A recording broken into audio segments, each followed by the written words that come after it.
A homologia singular, ela é bastante geral e bastante abstrata, num certo sentido, e que não foi a primeira teoria de homologia que foi introduzida. Quer dizer, muito antes, como eu mencionei na aula passada, né, Poincaré, quando criou essa topologia, né, na época tinha mais um aspecto combinatório, quer dizer, você tentava descrever o espaço, partindo o espaço em pedaços mais simples e vendo como é que esses pedaços mais simples se combinavam. Aí tinha uma combinatória aí que você tinha que entender. Entendendo essa combinatória, você tinha uma descrição bastante razoável do espaço, e com e espaços que tivessem uma descrição diferente, você podia dizer que não eram equivalentes sob o ponto de vista topológico. Bom, depois essa teoria foi mais formalizada, né, e tornou-se uma área da matemática chamada topologia combinatória. Aí a gente dividiu o espaço em simplexos, né, de várias dimensões, né, isso chama uma triangularização do espaço, e a partir dessa triangularização você vê como é que os simplexos estavam se combinando, e aí a gente conseguia também uma descrição combinatória do espaço. E invariantes dessa descrição combinatória eram invariantes do espaço. Bom, isso aí, isso evoluiu, né, cada vez com algebraização maior, porque se chama homologia simplicial, né, onde você, além dessa decomposição, dessa triangularização do espaço, você criava um complexo de cocadeia. Aí, no caso, as cocadeias, né, no caso da homologia simplicial, elas são geradas pelos simplexos dessa triangularização. No caso especial de uma variedade compacta, né, de um espaço compacto, essa triangularização tem um número finito de simplexos, né, de várias dimensões. E o módulo, ou grupo gerado por esses simplexos é um grupo que é finitamente gerado, né? Então, as cocadeias são objetos bastante simples, né? Enquanto que nós vamos ver aqui na homologia singular, o grupo de cadeias é um espaço muito, muito maior, é um espaço enorme. E isso torna a álgebra mais importante e mais essencial para você chegar numa descrição que seja computável, né? Então, a homologia singular, você consegue rapidamente calcular alguma coisa, enquanto que na homologia singular, que nós vamos descrever aqui, nós vamos ter que desenvolver a teoria bastante, né, introduzir algumas ferramentas algébricas para poder calcular alguma coisa, né? Então, é uma teoria muito mais geral, mas, por outro lado, é menos intuitiva e mais algébrica do que a homologia simplicial. Mas depois nós vamos voltar e reconsiderar a homologia simplicial usando a homologia singular. Bom, então vamos começar então com a homologia singular, com os conceitos fundamentais aqui. Então, antes, com as observações sobre espaço afim, né? O que é um espaço afim? Um espaço afim é um espaço como um espaço vetorial, né? O espaço afim de dimensão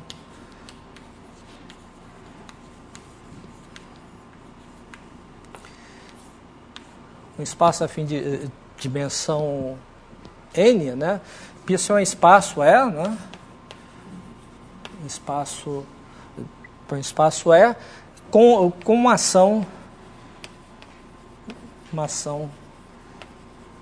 transitiva, né? De Rn, né? E tal que, dados dois pontos, aí, essa ação aqui nós vamos denotar, né, da seguinte forma: você pega Prn vezes E, nós vamos associar o elemento de E da seguinte forma: a gente pega um ponto P, esse ponto aqui nós vamos chamar de P mais V, né? Ok? Que essa ação é transitiva,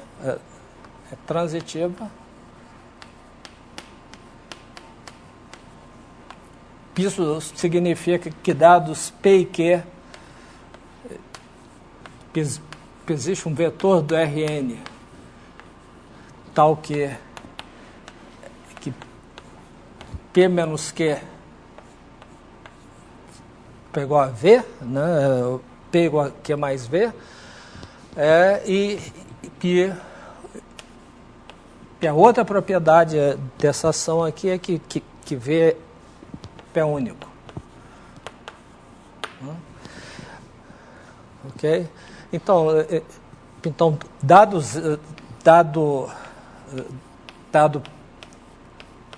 P do espaço afim, né? Ok? Então existe uma bijeção, existe uma única bijeção, né, de Rn em E, né, que leva o ponto P por zero no ponto P. Quer dizer, um espaço afim é simplesmente um espaço euclidiano sem a origem e sem a possibilidade de você somar os pontos. Quer dizer, o que faz sentido é a diferença de dois pontos, que é um vetor, não é um elemento do espaço afim. Quer dizer, a diferença de dois pontos é um vetor de Rn, quer dizer, não é um elemento, a gente não tem a soma de vetores, não faz sentido e a gente não tem a origem. Mas sempre a gente pode identificar o espaço afim com Rn desde que a gente selecione um ponto especial e chama de origem. Então aí você tem uma identificação do espaço afim com Rn. Então o espaço afim a gente não pode somar pontos, mas tem algo que a gente pode fazer que é uma expressão do tipo, se a gente tem um número real, T, que a gente não pode multiplicar um ponto pelo número real, porque isso não é um espaço vetorial. Mas tem sentido a gente escrever para a expressão TP mais 1 menos T, Q. Okay?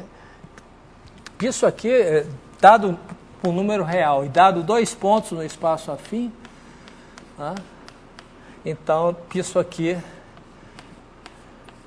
é um elemento do espaço afim, né? Definido como tem o elemento S pertencente a E, tal que S menos Q pegou a T P menos Q. Tá? Em outras palavras, isso aqui faz sentido, porque isso aqui é um par de pontos, e um par de pontos a gente pode identificar com número real, com vetor, e esse vetor você pode pode multiplicar por um número real, tá certo? Então, e dado o que, a gente sabe que existe um único S que é igual a esse vetor. Okay? Então, essa expressão aqui faz sentido, mesmo que as parcelas não façam sentido. Okay? Então, no espaço afim, você tem, dado qualquer número real, você obtém esse, e dados os dois pontos desse espaço afim, a gente tem um ponto do espaço afim, e que esse conjunto de pontos, TP mais 1 menos T, que, onde T percorre o conjunto dos números reais, a gente chama de a reta que passa pelo ponto.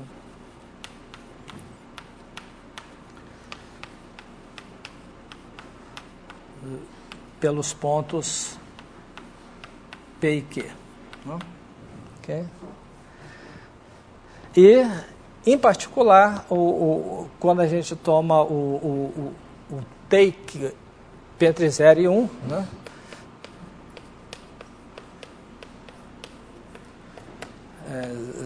Zero menor ou igual a T menor ou igual a 1, isso aqui é chamado o segmento de reta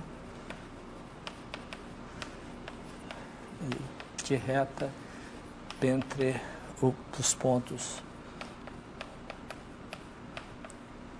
P e Q. Tá certo? Quer dizer, quando o T percorre 0, 1, isso aqui percorre um subconjunto do espaço afim, que é chamado segmento de reta entre os pontos P e Q. Bom, então, no espaço afim, a gente pode considerar, então, situações mais gerais, parecidas com essa aqui, onde, ao invés de apenas um ponto, a gente pode considerar uma família de pontos, né, pertencente ao espaço afim, né, e considerar um outro ponto, né, TI, PI, P igual a 1 até PR, desde que os TIs pertençam para R, né, e a soma dos TIs, P igual a 1 até R, isso aqui seja igual a 1.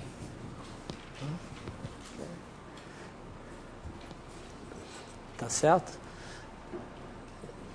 Quer dizer, esse cara aqui é um único ponto, quer dizer, existe um único ponto com essa propriedade, exatamente da mesma maneira aqui, porque a gente pode escrever, a gente pode escrever essa soma aqui, né, como, bom, vamos colocar de 0 a 1, de 0 a R, né, aqui também de 0 a R.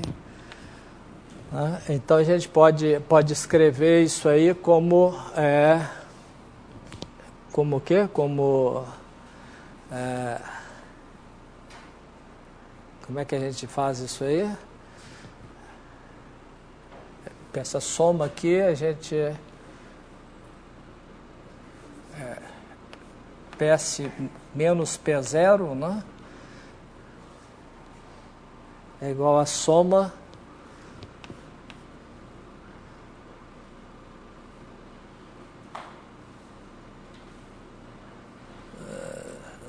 de quê? Soma de TI, né?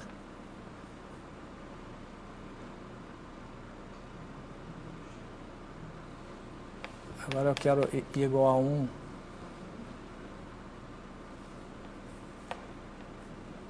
TI. Pô, eu quero colocar aqui PI menos P0, né? Ok? Então, hein? soma de uma para n de quê? Não. TI, de uma n de TI, então aqui daria, tá certo, tá, porque o T0, né, T0 é 1 menos soma de de I igual a 1 até Pn de TI, né? Tá certo?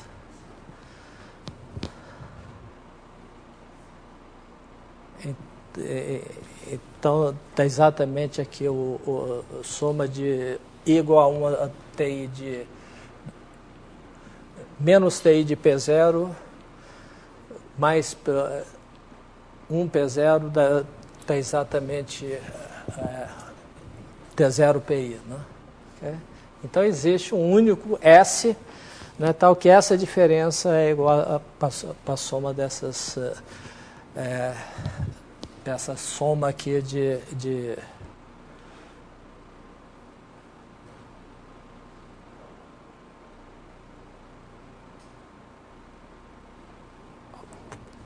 isso é um vetor de Rn, né? Isso aqui é multiplicado por isso, a soma é um vetor de Rn, portanto, dado P0 e dado um vetor de Rn, existe um único S que dá exatamente essa coisa. Então, esses objetos aqui fazem todo sentido, né? E nós vamos generalizar esse conceito de segmento para um conceito de um simplexo gerado pelos tais números como sendo igual a 1 até PR de TI PI, soma de TI igual a 1. Então, a gente chama isso aí de um simplexo gerado pelos pontos PIs, né? P1, etc., PR. Okay. Bom, então esse é o que a gente chama de um simplexo e, de fato, na homologia singular, nós vamos considerar apenas alguns simplexos padrões aqui, né? Que é o seguinte, nós vamos pegar aqui uma base, né?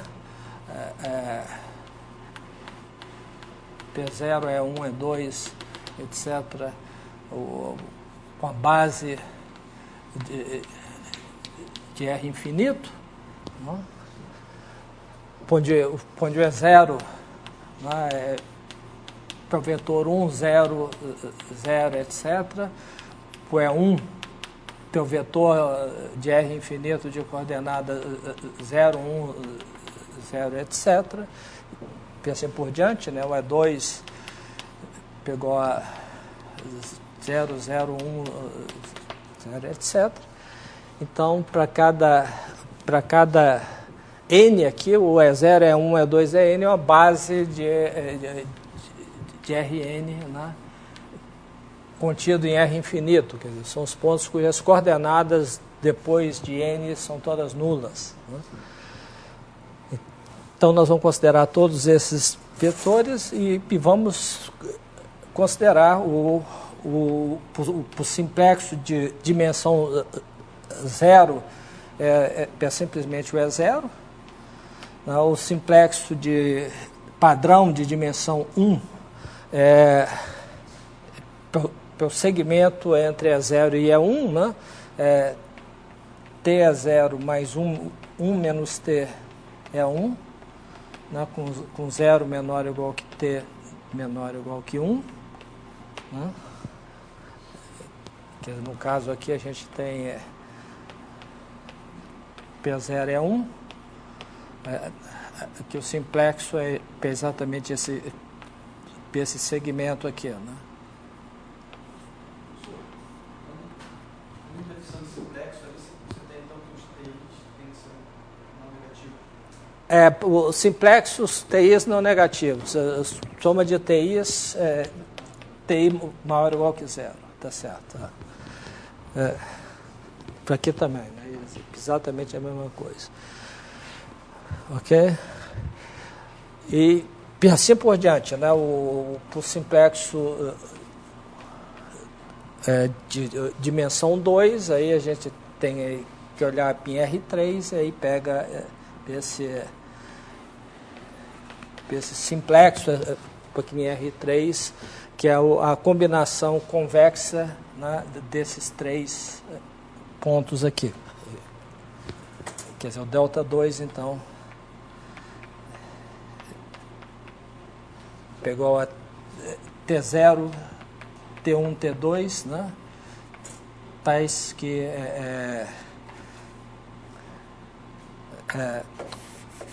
soma, né, de TI aí, π igual para 0 até 2, tais que TIs é maior ou igual que 0 e soma de TIs é igual a 1. Okay? Então aí a gente tem uma família de simplexos de dimensão crescente aqui. Então esses são os simplexos básicos que nós vamos considerar. Bom, então a primeira definição aqui é a definição de simplexo singular. Então, definição, seja X pode ser agora um espaço topológico qualquer,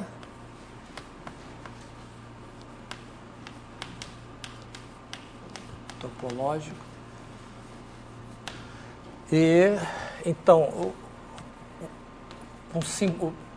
um N simplexo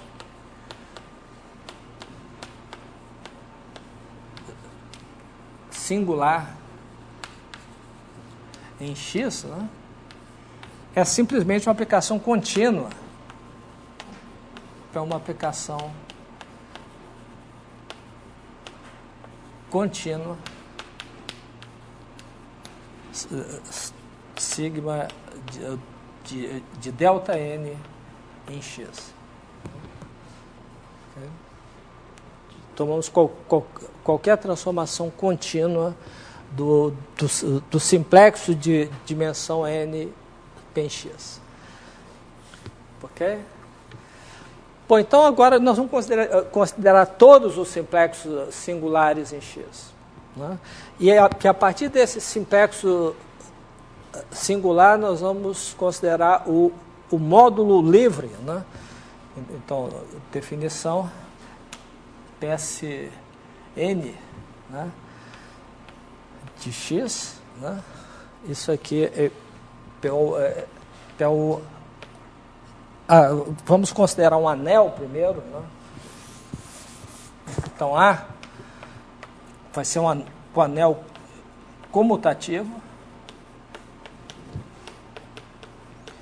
Bom, e no caso das aplicações aqui, que nós vamos fazer da teoria, vocês apontei em mente apenas 3 anéis que vão ser mais relevantes para a gente.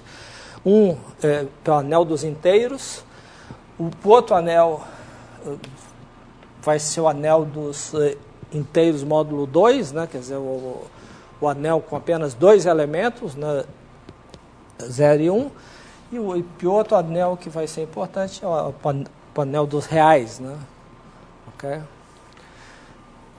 Bom, então, dado o anel comutativo, né, nós podemos considerar um módulo sobre esse anel e a gente vai definir as N cadeias de X é igual, por definição, o A módulo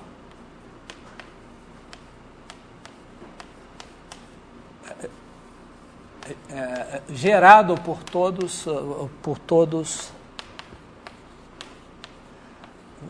os N simplexos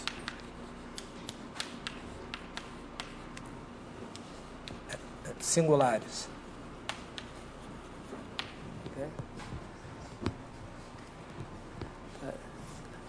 O que significa isso? o elemento, o que é um elemento disso aqui? O elemento disso é uma soma formal, né? Isso é igual, isso implica, né, que C, uma soma formal do tipo AJ, sigma J, J é igual a 1 até K, tá certo? Onde cada sigma, onde o AJ são elementos do anel A, tá? E o sigma J são N simplexos singulares. Tá? Ok? Ou, em outras palavras, se quiserem ser mais formal, uma cadeia, né, uma N-cadeia é uma aplicação, né, que definida no espaço de todos os simplexos singulares, que é nula, exceto pelo número finito de simplexos. Seria uma maneira mais formal de definir, mas simplesmente uma soma formal.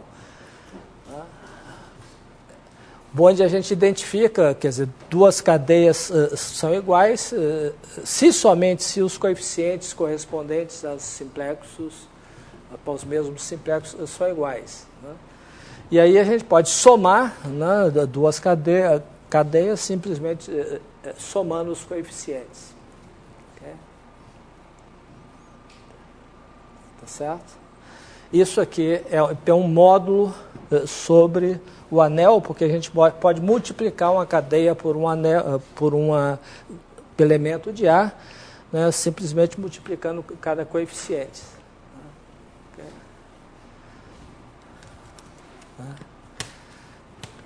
Bom, então isso aí é um grupo de cadeias, o grupo de cadeias singulares. O que a gente precisa agora é definir o operador de bordo. Está claro? Alguma dúvida? Ok. Ok. Então agora a gente tem que definir um operador que a cada cadeia ele vai associar com a cadeia de dimensão 1 a menos.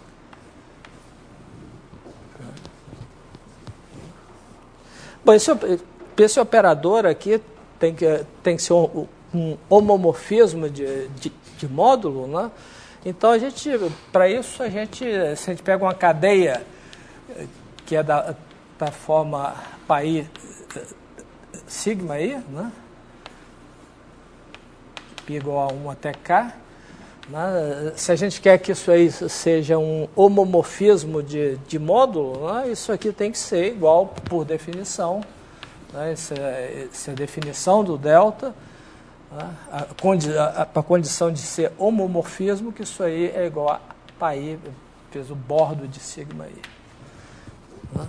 Então, para definir esse operador, né, já que ele tem que ser um homomorfismo, basta definir o operador em cada simplexo singular. Tá? Então, nós vamos definir agora, então, sigma, um simplexo singular, x, um simplexo singular,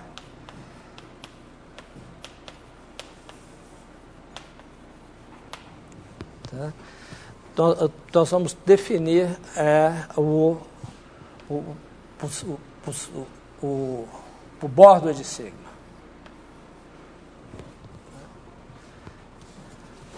Certo? Então, esse bordo de sigma vai ser um Q-1 simplexo. Okay? Então, esse Q-1 simplexo, nós vamos ter que olhar para a imagem de um elemento de delta Q-1 E para isso, nós podemos, basta olhar para as coordenadas chamadas baricêntricas desse ponto. Quer dizer, a gente tem que tomar as Q-1 coordenadas, quer dizer, isso aqui eu estou identificando com TI, PI, né? Pi igual para 0 a Q-1. Estou identificando o ponto do simplexo com as coordenadas baricêntricas dele, né? Isso aqui é os TIs como antes maior ou igual que 0 e a soma de TI igual a 1. Né? Então a gente tem que definir esse objeto aqui. Né? Bom, isso aqui é por definição, né? Para soma de sigma, né? Okay? Tem um sinal aqui, a gente vai ter que colocar um sinal. Menos 1 elevado a i, sigma do seguinte ponto do simplexo de dimensão T0, T1.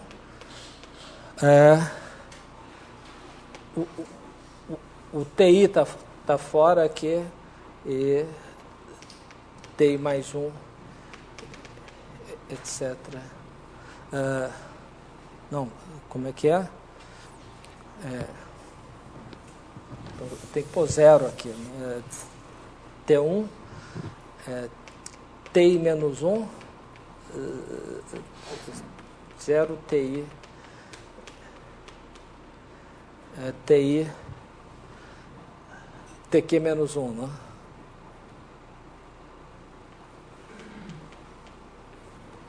Quer dizer, aqui eu tenho que ter Q coordenadas, né, cuja soma dá exatamente igual a 1. Né? Então, a única chance de colocar uma outra coordenada é colocando 0, né, porque essa soma aqui já é igual a 1. Okay?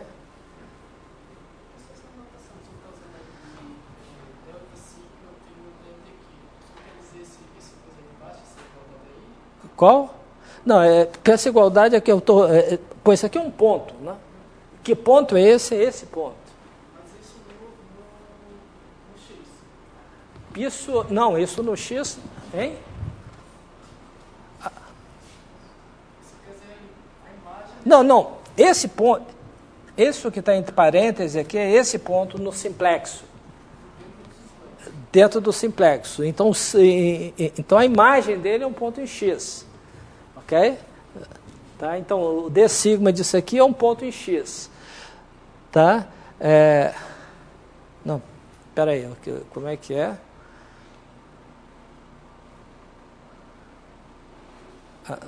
Então, aqui não tá sentido, não faz sentido, né? Hein? Não, porque não faz sentido é aplicar isso aqui, quer dizer...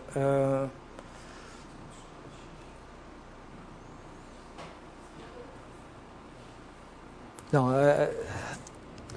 tem que ser um pouco mais formal aqui, quer dizer, então a gente tem que... Pode esquecer o ponto primeiro, tá? Então, o bordo de sigma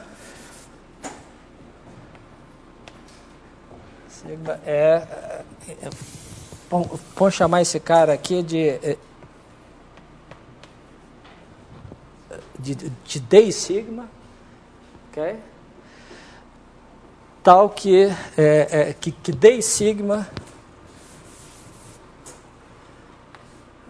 tal que DI, né? Paiésima face de sigma, isso aplicado no vetor soma de TJ é J, né? J igual para 0 até Q menos 1, né? Ok? Isso aqui é igual, por definição,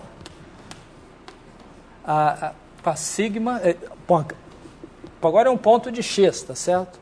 Então, esse é sigma de quê? Como é que a gente escreve isso? Sigma J igual a 0 a π menos 1, né, de TJ é J, né? mais 0 é I, mais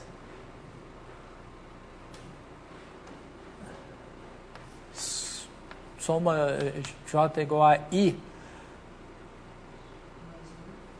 hein? J igual a π mais 1 até Q,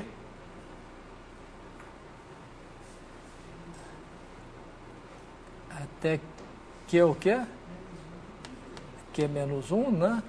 Aqui seria T, não é TJ menos 1, né? Então aqui é Q, TJ menos 1 de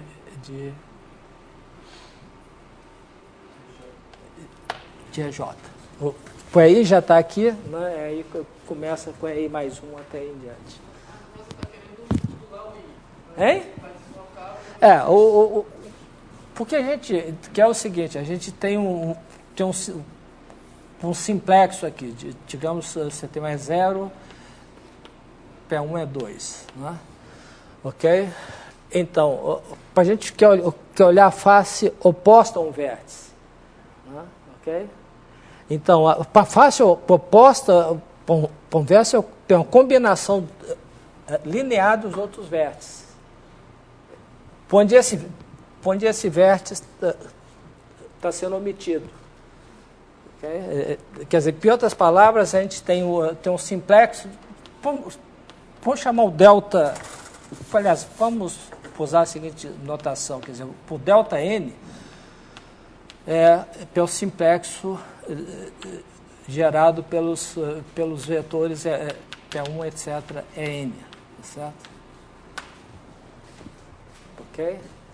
E a iésima face dele aqui, delta I de delta N, é o cara onde você omite o piésimo vértice.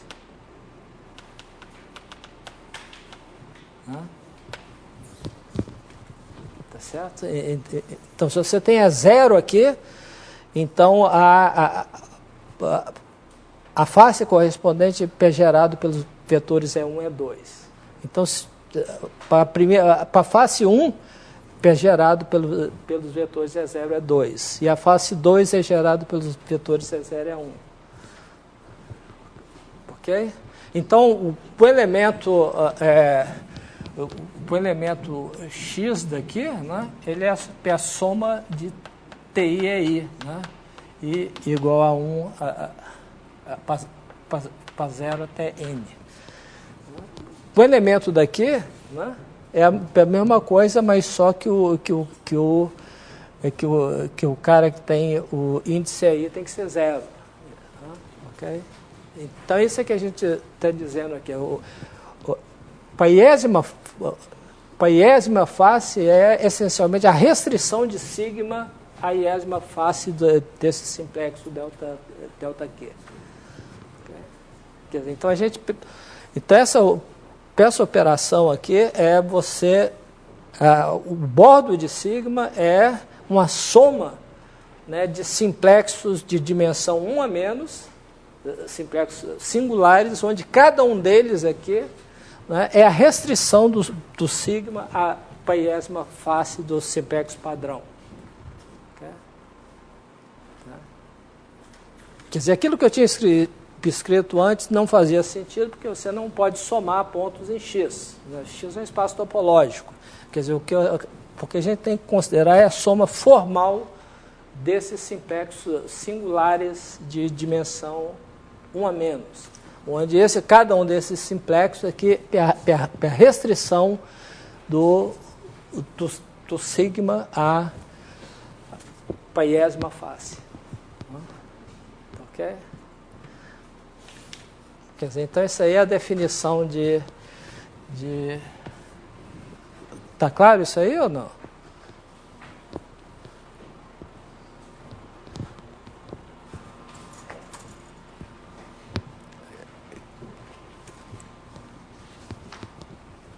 De novo, vamos repetir, a gente pega um simplexo de dimensão Q, e a gente escreve esse simplexo, o bordo desse simplexo vai ser uma soma de simplexo de dimensão 1 a menos, que é menos 1, onde cada um deles é a restrição do sigma a uma face.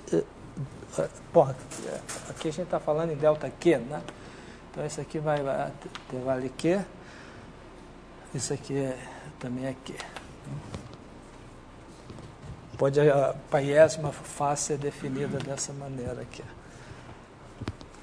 Okay? Quer dizer, então o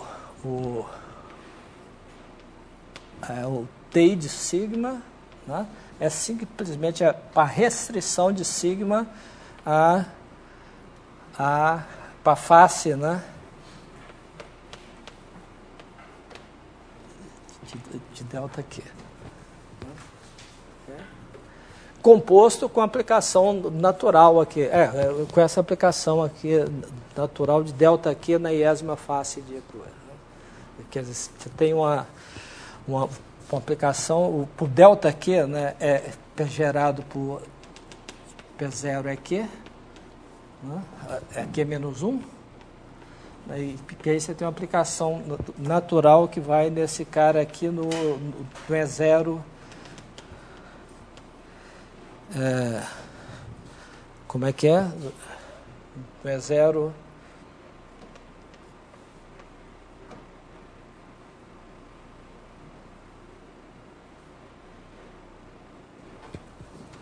Não, não é bom escrever desse jeito, né?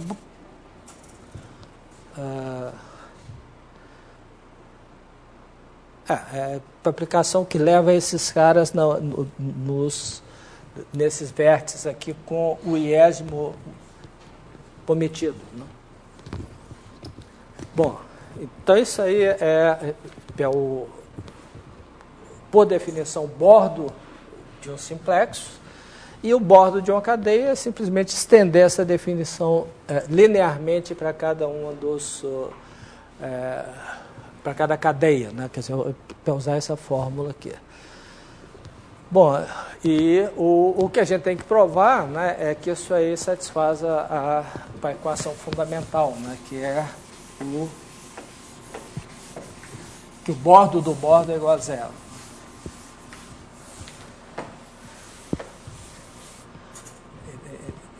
Então, a proposição que a gente tem que mostrar, né,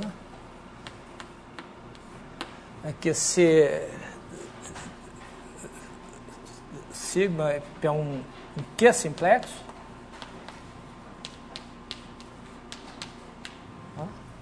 então o bordo do bordo de sigma é igual a zero.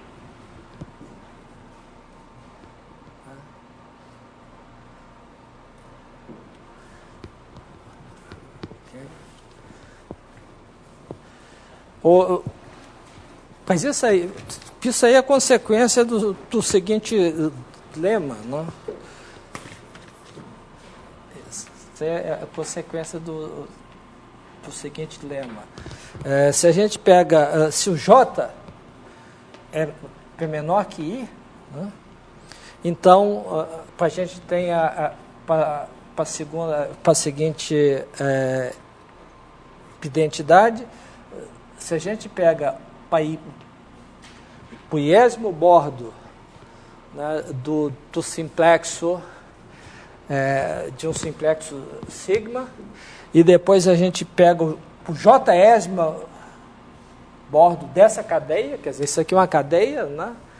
Pegamos o jésimo bordo dessa cadeia, isso é exatamente igual a apoiésimo I menos 1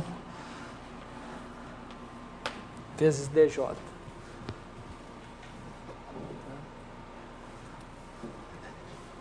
Porque se a gente aplica cada um desses operadores a um simplexo, a gente tem identidade. Quer dizer, eles não comutam, mas o que entra aqui é o índice a menos.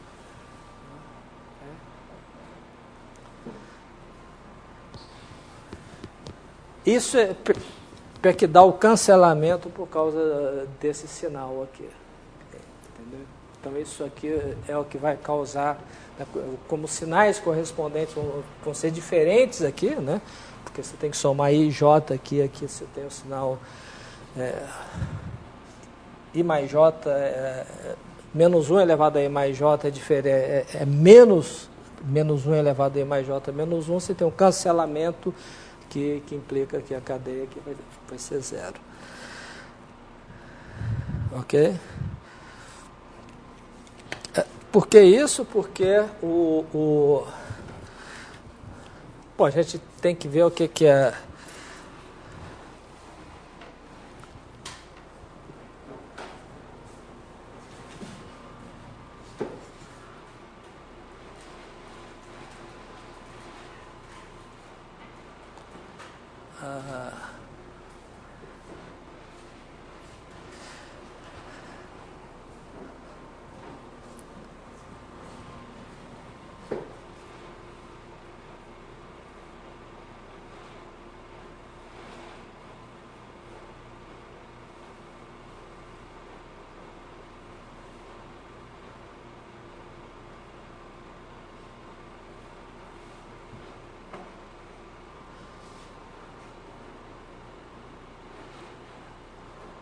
Bom, então, se a gente começa com simplexos de dimensão Q, né?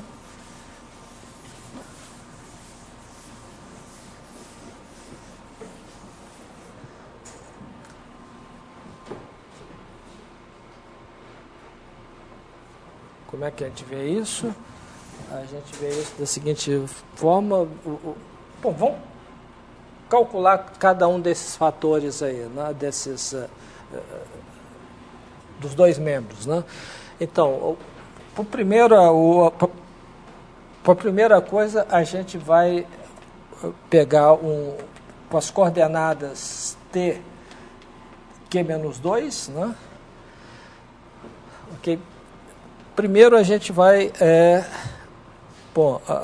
a gente vai...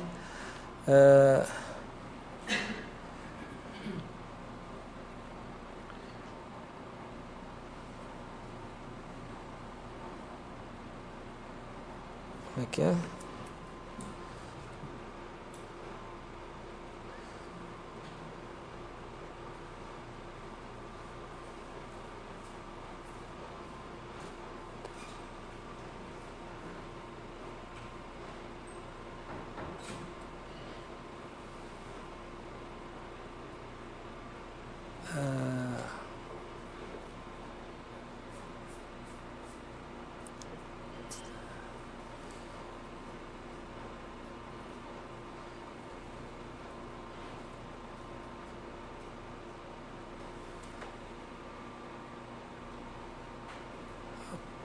A gente aplica o DI.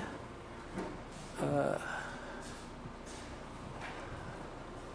gente vai aplicar o DI. Como é que a gente faz isso?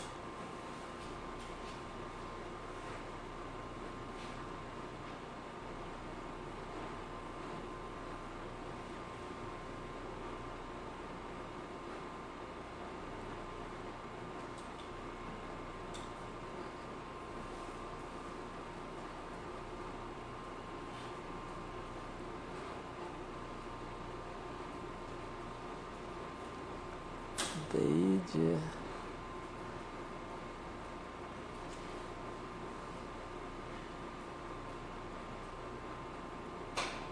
DJ.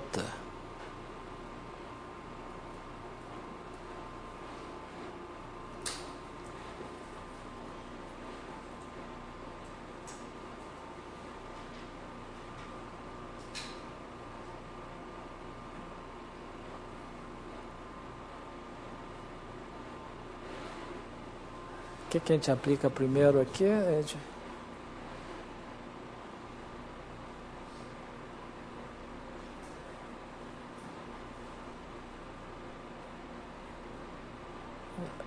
Vou aplicar isso num cara de...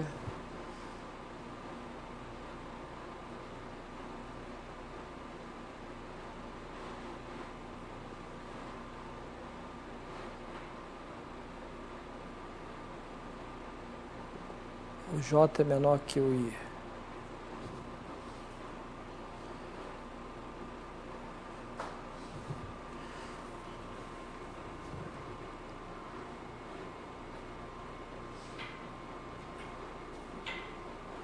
Bom, das minhas notas aqui eu tenho isso aqui. Primeiro eu vou aplicar no DI.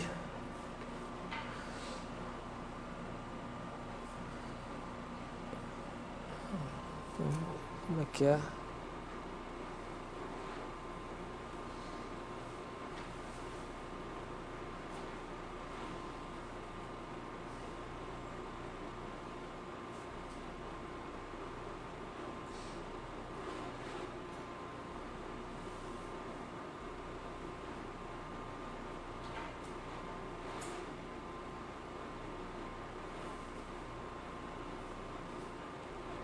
A iésima, eu tenho que aplicar isso aqui na iésima face.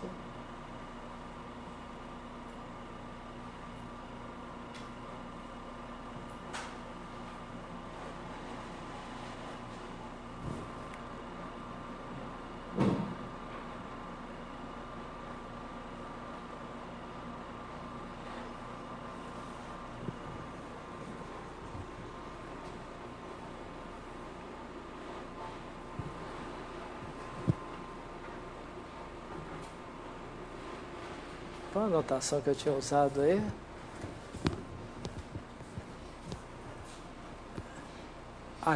D de sigma. Né? Vamos ver.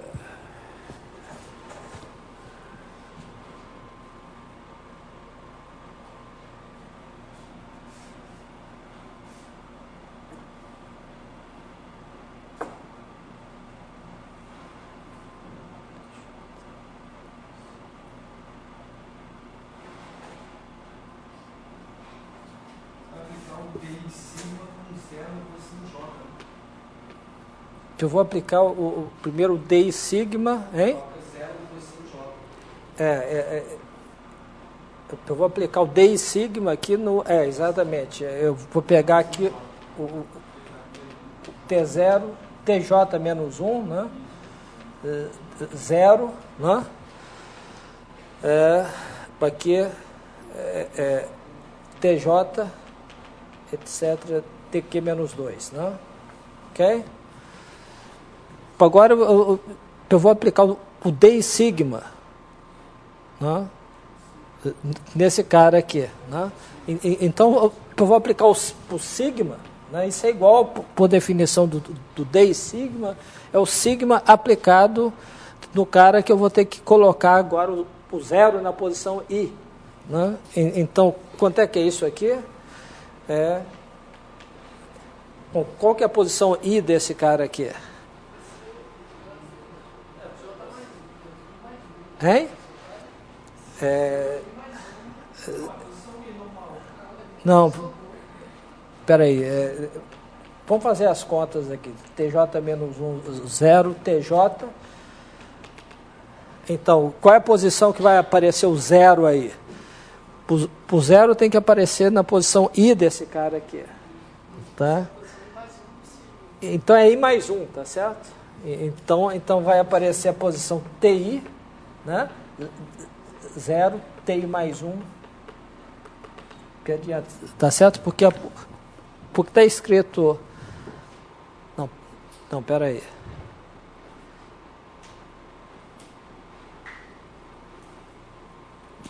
TJ, o J está na posição... Então, é PI menos 1, não é?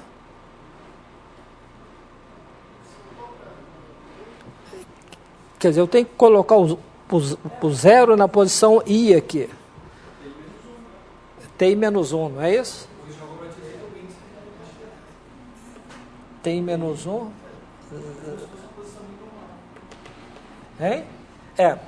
Porque tem dois caras com J aqui. Né? Quer dizer, você tem o J menos 1, pense aqui a posição J mais 1. Né? Okay? Então, isso aí é o TI menos 1, 0. Né? Então, essa aqui é a posição. Está certo isso? Ok? Bom, agora a gente tem que olhar o outro cara. Para outra composição, eu vou compor. Isso aqui é pelo delta J, né? Sigma. Agora eu tenho que colocar por delta I menos 1. Né? Ok?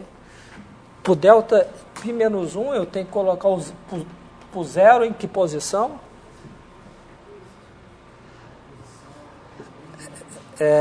Então aqui tem TJ menos 1, TJ, né? Aqui eu vou colocar na posição I menos... Não, tem algo errado aí. Não, tá certo, hein? Então tem menos 2, né? 0 tem menos 1. Então aqui fica exatamente o que? Fica TJ, né? Aqui fica T menos 2, 0, né? T menos 1. Então, T menos 1 não, TI, né? Então aqui é TI, né?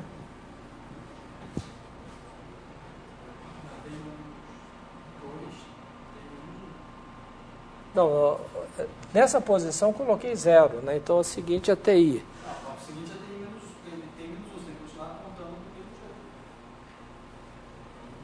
Ah, sim, tá.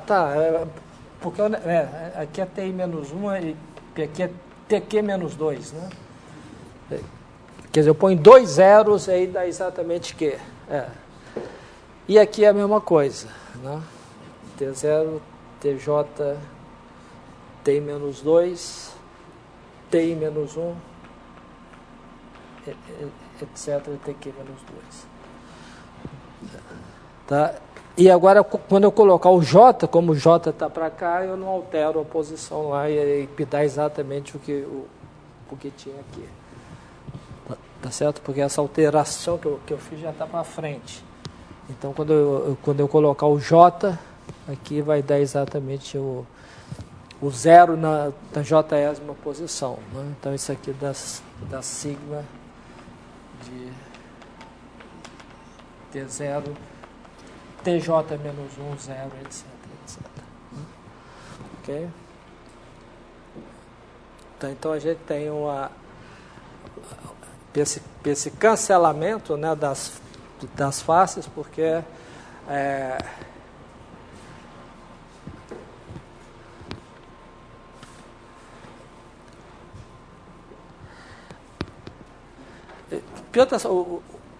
o que está por trás disso é o seguinte, é que se você pega um simplexo, né, o delta Q, né, ele tem uma orientação aqui, tem duas possíveis orientações que são que é a ordem que você escreve os vértices do simplexo. Né? Então, uma orientação do simplexo é a ordem que você escreve o simplexo. Então, essa ordem, e tem duas ordens possíveis. Né? Você pega um simplexo abstrato aí, né?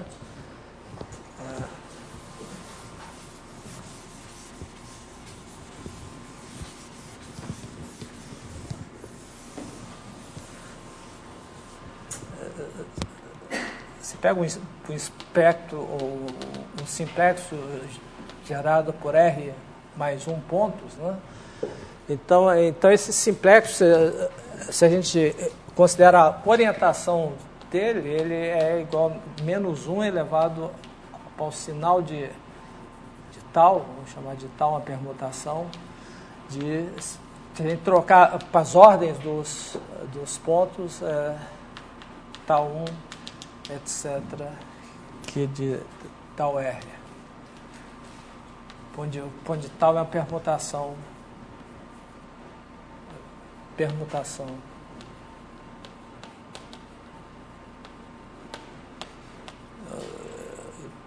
dos pontos 0, etc. R.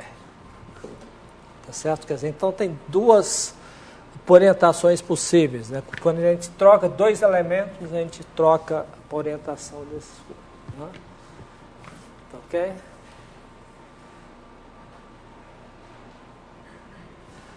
Bom, e se a gente tem uma face, né, de um simplexo, né, a gente tem uma orientação correspondente induzida pelo simplexo. Né?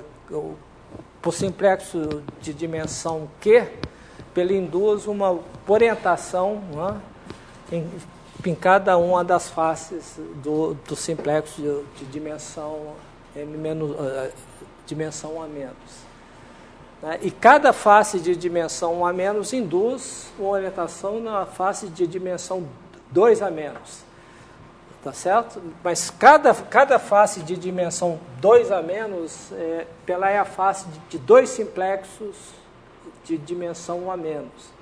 E cada um induz orientação oposta dessa face. Tá? Isso é que faz o cancelamento, né, e que faz com que D2 é igual a 0. Né?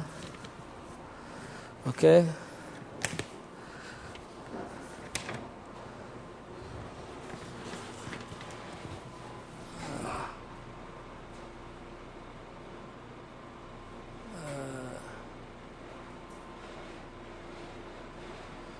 Ok. Está claro isso?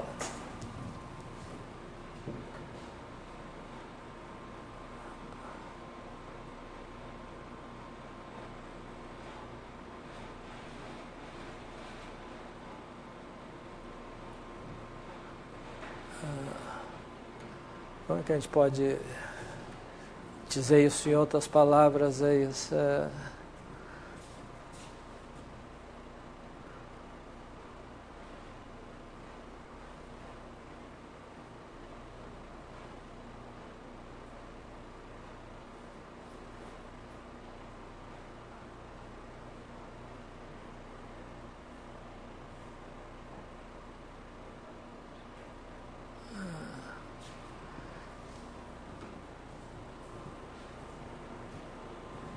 Bom, vamos em frente então. Então agora hein?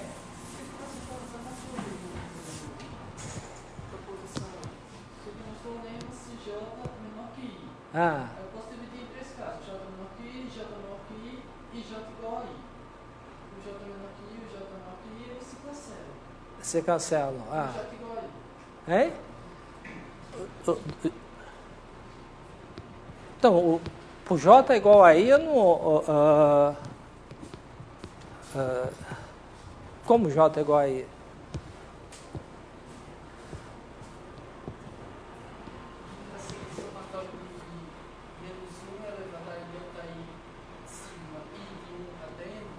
Aham, é. Eu vou aplicar de novo esse somatório em I e somatório em J. E esse negócio aí, delta I e delta J. Eu vou ter três casos. Estima, qual que é o...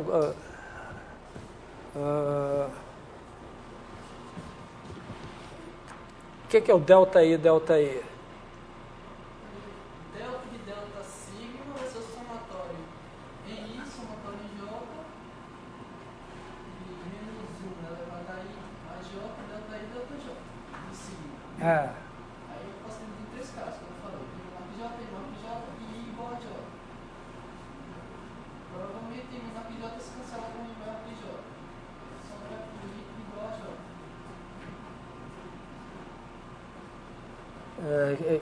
que é I igual a J? Se eles forem iguais, você vai colocar o zero duas vezes no mesmo lugar, né? Hein? Não tem sentido isso, né? Não tem sentido porque não posso aplicar o zero em dois lugares que eu não tenho. Você não tem mais uma direção. Entendeu? Quer dizer, o delta I, delta J com I diferente de J, isso faz sentido, porque eu tenho que pegar do sigma, isso aqui tem sentido, porque eu tenho Q menos 2 coordenadas aqui, né, e eu tenho que aplicar o sigma, né, em Q coordenadas. Né? Então eu posso colocar dois zeros diferentes, eu tenho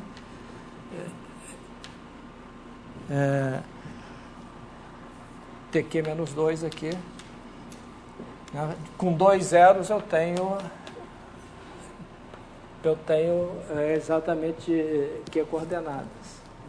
O outro não tem sentido. Quer dizer, então a soma é exatamente a soma com I diferente de J.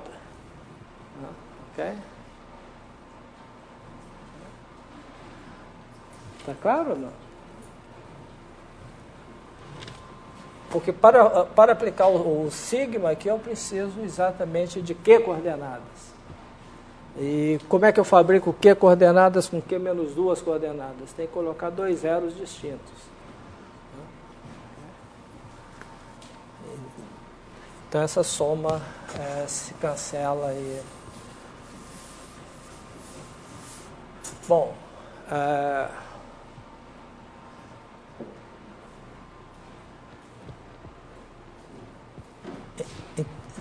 então nós temos, lembrando aqui de novo as definições, a gente tem o SQ de X pelo A módulo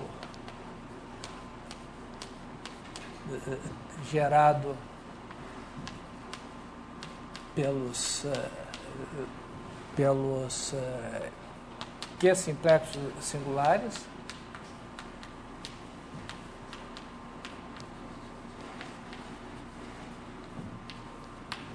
o elemento C de SQ de X se escreve, né, como uma combinação linear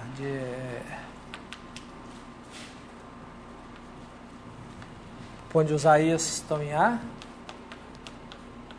e os sigma e Q simplexos singulares.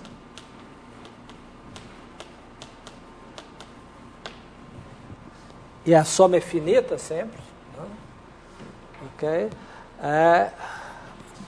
E aí a gente definiu o bordo de C como sendo a soma de AI, bordo de sigma I, igual a 1 até K.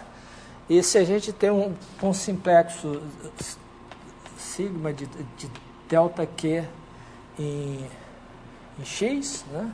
Um simplexo singular, então para a gente definir o bordo de sigma é igual, por definição, a soma de DI de sigma, menos 1 elevado a I DI de sigma, igual a 1 igual para 0 até Q, né? Então, Q mais 1 vértices, onde o iésimo bordo, onde delta I de sigma é o simplexo de delta Q menos 1 em X, né? Que a restrição do sigma, o DI de sigma, é igual a sigma restrito a piésima face de delta Q.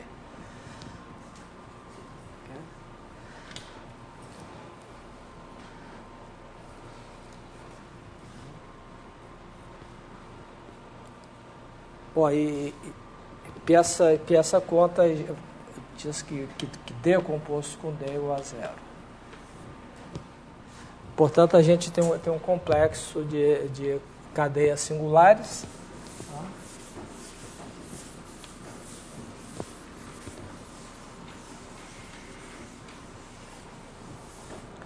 Que começa com SQ de X. Bom, começa não, ele continua para trás aí, né, tem o bordo, aí tem o bordo de SQ menos 1 de X, etc. Aí o bordo vai diminuindo a dimensão até que chegar à dimensão 0. E aqui, como não tem simplexo, a única maneira de continuar aqui é colocar o zero. O bordo de qualquer simplexo, cadeia de dimensão 0 é P0. Ok? Por definição. Então, a cadeia de dimensão 0 é um simplexo de dimensão 0, é uma aplicação constante. Então, portanto, é um ponto de X. Né? Isso aqui uma cadeia, né? É uma soma formal de pontos em X multiplicados por elementos do anel, tá? Uma soma finita. Okay? E como a gente tem o D2 igual a 0, a gente pode definir dois submódulos, né? Que é o ZQ de X, que é o núcleo, né? Da aplicação bordo de SQ de X em SQ menos 1 de X, né? Que são ciclos de X, os ciclos singulares, e isso aqui é a imagem de delta de SQ mais 1 de X sobre SQ de X. Então, isso aqui é os ciclos. E aqui são os bordos. E abstratamente, a gente já tinha visto D2 igual T com D igual a 0. Isso implica, né, que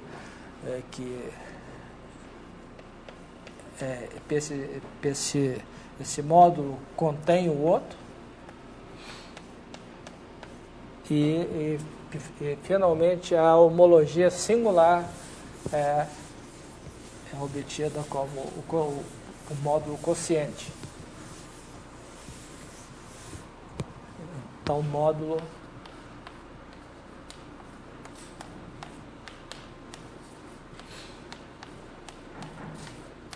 sobre PQ de X. Isso aqui é o grupo de homologia singular de X.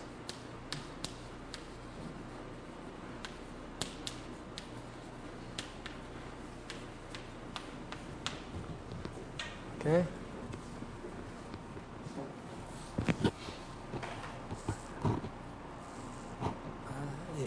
Então, a gente tem associado a cada espaço topológico uma sequência uma família de módulos sobre o anel A, que é chamado são chamados grupos de homologia do espaço X. Ok? Bom, então agora o que a gente tem que analisar, né, o que resta analisar, né, é o que acontece quando a gente tem uma aplicação contínua entre dois espaços. Uma aplicação contínua.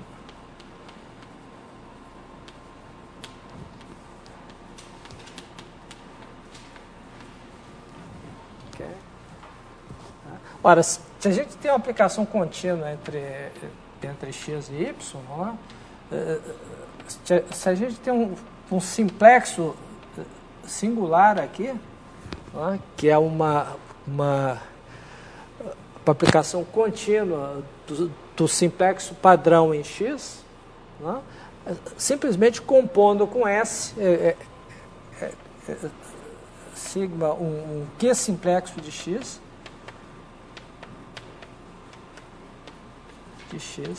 implica que F composto com sigma, né, é, por definição, um Q simplexo em Y.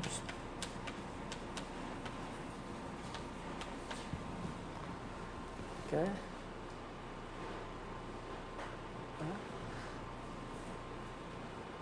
Bom, então agora a gente pode definir, né, esse Q simplexo aqui como sendo a equação de F em sigma, né? Vamos chamar de F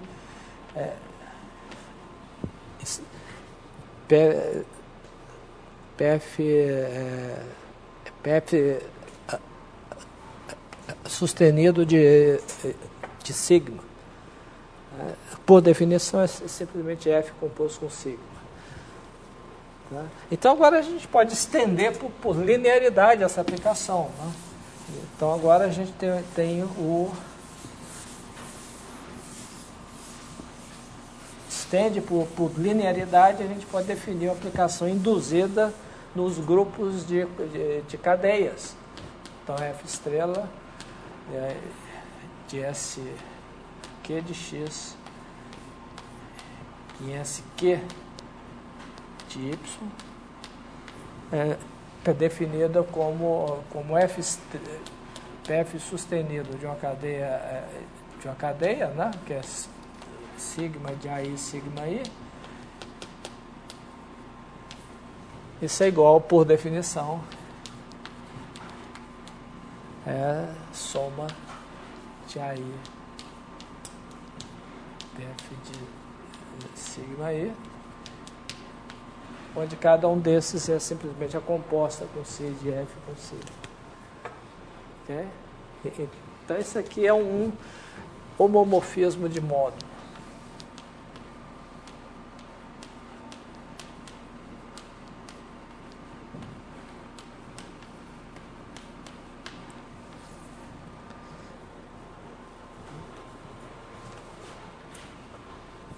Okay? Bom, agora o que a gente tem que ver é como é que esse cara atua, como é que ele atua com respeito ao bordo. Né? Quer dizer, a gente tem que ver por que F estrela do bordo de um simplexo sigma. Ok? Ora, isso aqui pegou PF estrela, né, da soma de menos 1 elevado a πi de πiésimo bordo de sigma, né, pi de 0 até Q agora, né, ok? Isso é a definição do bordo de sigma. Ora, mas isso aqui, pela linearidade de F, é soma de menos 1 elevado a π. Né? Π igual para 0 até Q, de F do iésimo bordo de sigma. Né? Ok? Ora, mas o que é isso aqui?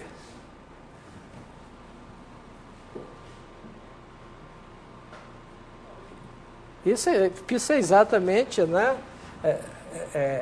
Pense, simplex, por definição, é F composto com... Isso é igual a F composto com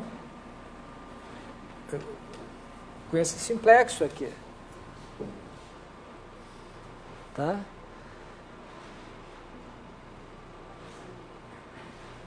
Tá? Então, o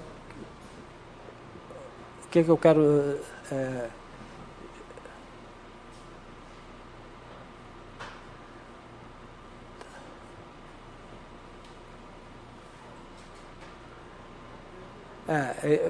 Mas acontece que isso aqui, né? Nós estamos pegando esse cara aqui, né? Esse cara é igual para esse aqui. Agora, esse aqui o que é? PF composto é com sigma restrito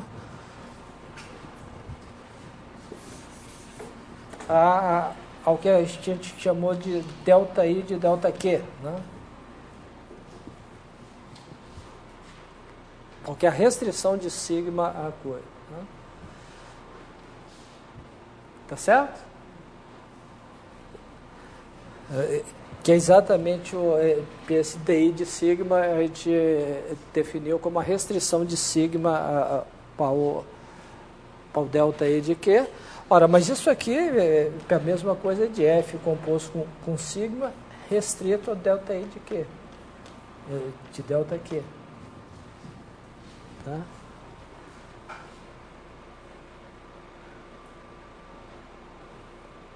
Ok? Ora, mas isso aqui, né, é igual a quê? Isso aí é PF sustenido de DI de sigma. Ok? Ok? Portanto, essa soma aqui, né?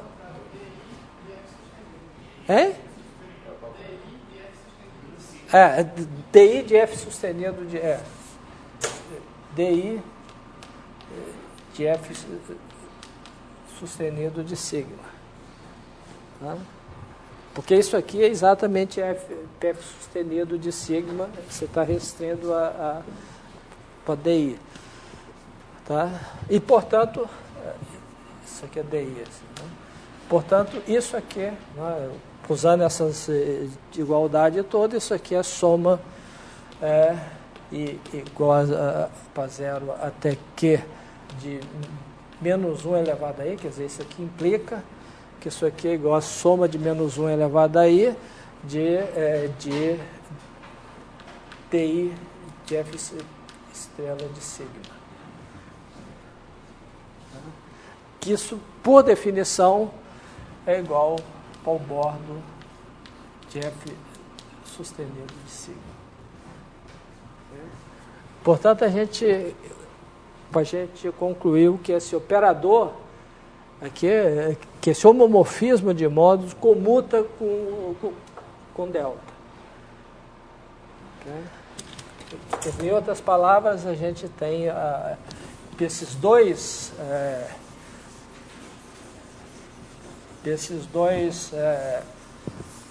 complexos, né, estão ligados da seguinte maneira. Você tem um complexo de X, aqui, com esses operadores aqui, D, né, aqui é PS Q menos 1 de X, o D, PS Q menos 2 de X, etc. Né? Etc. E idem para o Y aqui.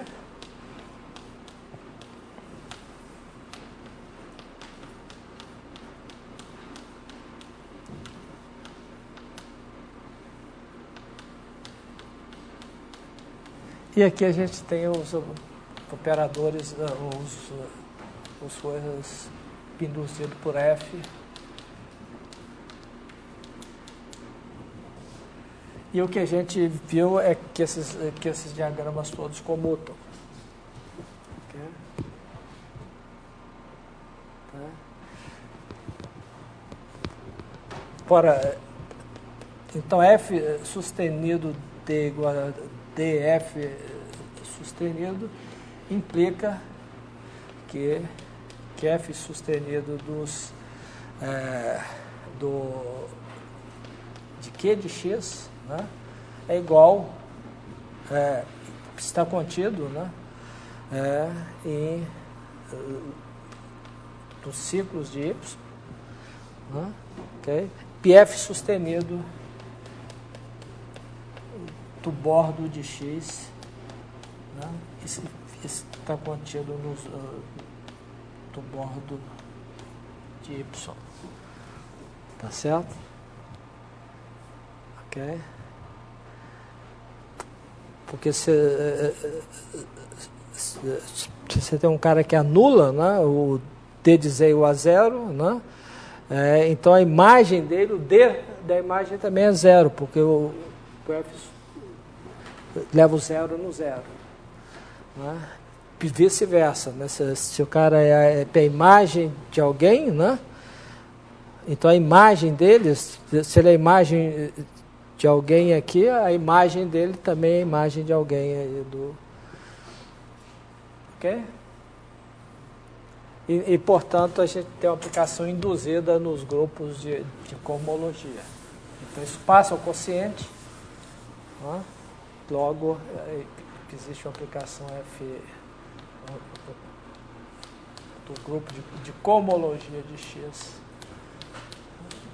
no grupo de homologia de X no grupo de homologia de Y.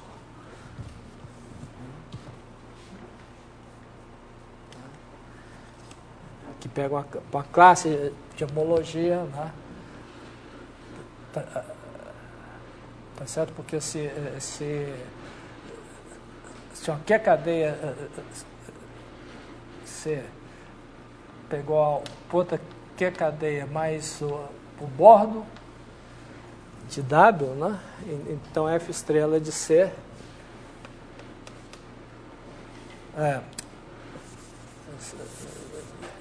se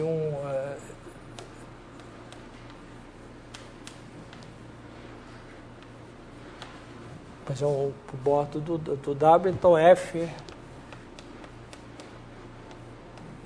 estrelinha é igual a F sustenido de Z mais F sustenido do bordo de W, isso é igual a F sustenido de Z mais o bordo de F sustenido de W. Né? Então esse cara, esses dois caras definem o mesmo elemento do quociente. Né? Porque ambos diferem do bordo de uma cadeia. Então essa aplicação está bem definida, né? e é um homomorfismo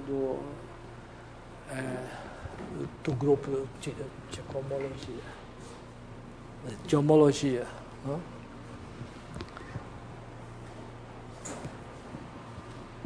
Certo? Bom, então agora a gente pode continuar com a brincadeira, né, e considerar uma outra função aqui. Né? Se a gente tem agora, além dessa função, uma outra função no outro espaço W aqui, né? Outra função contínua, a gente continua o diagrama aqui. Né?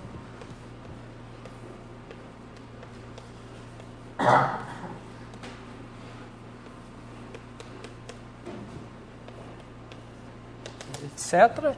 E a gente vê, por definição, né, é óbvio aqui que se você olha a composta agora, né, G é composto com F, se a gente pega um simplexo aqui, compõe com a composta, a gente tem um Q simplexo em W, e esse Q simplexo a gente tem em nível de cadeia, a gente já tem a igualdade da aplicação induzida por G e a aplicação induzida por F a nível de cadeia. Isso segue imediatamente da definição da aplicação induzida, que é a composta aqui. Ok? Quer dizer, isso aqui é essa composta, se a gente aplica por G sustenido, é só compor com G. Isso é a mesma coisa de compor o sigma com G composto com F. Okay? Então, isso aqui implica que F T é composto com F. Em nível de homologia também isso aqui é composto.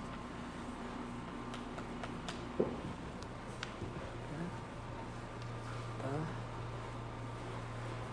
Bom, e pela própria definição aqui, se F é igual a identidade, né?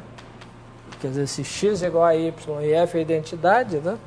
Então, isso implica que a aplicação induzida é identidade também. Isso é outra consequência imediata da definição. Okay? Tá? Então, isso aí, essas duas coisas juntas implica que X e Y homeomorfos, né? Homeomorfos implica que os grupos isomorfo a HQ de Y. Certo? Quer dizer, então a invariância dos grupos de homologia singular por homeomorfismos, né, é uma consequência imediata da definição. Isso não é...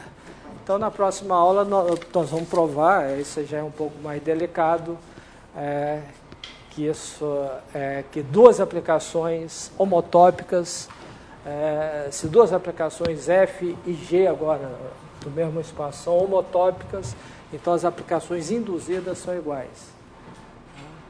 Então, isso dá uma melhora substancial nesse resultado aqui, que os grupos são invariantes por tipo de homotopia. Duas variedades que têm o mesmo tipo de homotopia têm grupos isomorfos. Né? Então, isso estabelece a invariância dos grupos de... Okay? Então, nós vamos ver isso na próxima.